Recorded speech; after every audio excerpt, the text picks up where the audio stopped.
San Antonio sees a mixed bag of results following the 2018 midterm election. While a Southside ISD bond proposal fails, Southwest ISD's bond proposal appears headed toward approval. And incumbents lose in Bear school board races. This is your Express Briefing podcast for Wednesday, November 7th. Subscribe to this and other free content at expressnews.com/podcasts. And get each day's top news and sports headlines delivered to your inbox at expressnews.com/newsletters. Governor Greg Abbott has won a new term. Democrat Joe Gonzalez is the next Bexar County District Attorney. Republican Senator Ted Cruz wins re-election. Republican Dan Patrick has won another term as Lieutenant Governor. Ken Paxton has been declared the winner in the race for Texas Attorney General. And Republican Representative Will Hurd has won another term, while 2 of 3 controversial San Antonio charter amendments win approval. At about 2 a.m., it appeared that the race between Republican incumbent Representative Will Hurd and Democrat Gina Ortiz-Jones had taken a surprising Dewey Truman twist, as with a reported 100% of the vote counted, Jones led Hurd by 282 votes.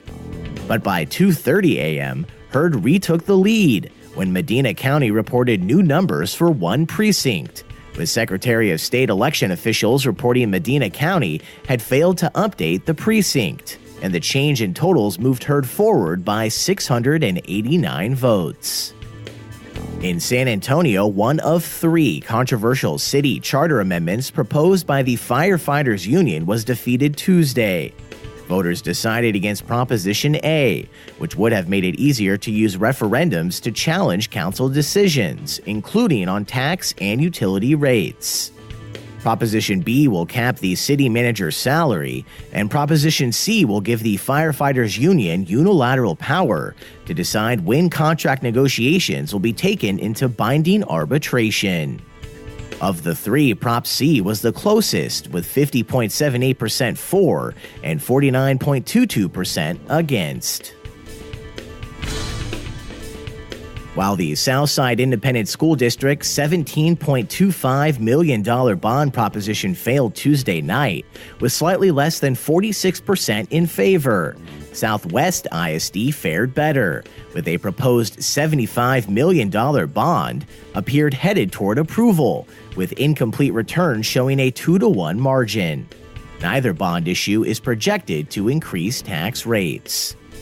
Among other items, the Southwest ISD bond was mostly for athletic and extracurricular activities, with about 85% of the bond money proposed to fund a new indoor facility for band, dance, cheerleading, reserve officers training corps, and community use.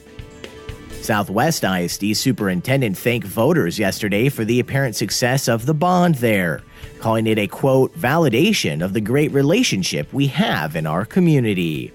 The bond issue would fund renovations to Southwest High, middle schools, and a swimming pool building.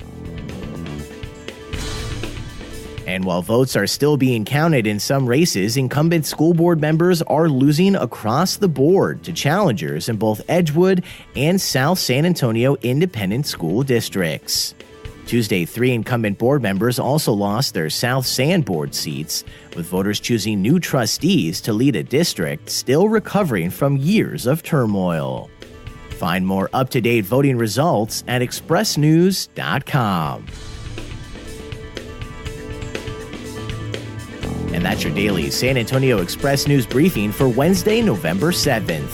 Subscribe to this and other free content at expressnews.com/podcasts.